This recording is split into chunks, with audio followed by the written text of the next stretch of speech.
How to add guides in DaVinci Resolve.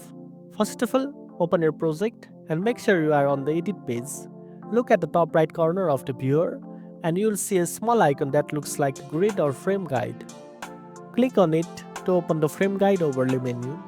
Once you click, you will see a drop-down list of various aspect ratio overlays.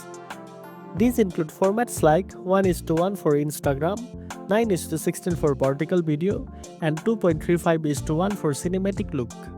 Simply click any of them to instantly overlay that frame guide on your preview window.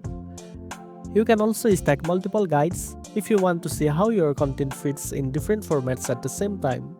For example, you can turn on 16:9, 1:1, and 9:16 all together to see how your edit looks across platforms like YouTube, Instagram, and TikTok.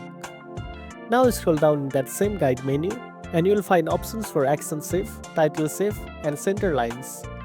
These are especially helpful if you want to make sure important elements like text or subject stay within visible areas across all screens. If you want to remove a guide, just click the same menu and uncheck it. And that's it. Now you know how to add frame guides in DaVinci Resolve. If you found this video helpful, don't forget to like, share, and subscribe for more tech tips. Thanks for watching, and I'll see you in the next one.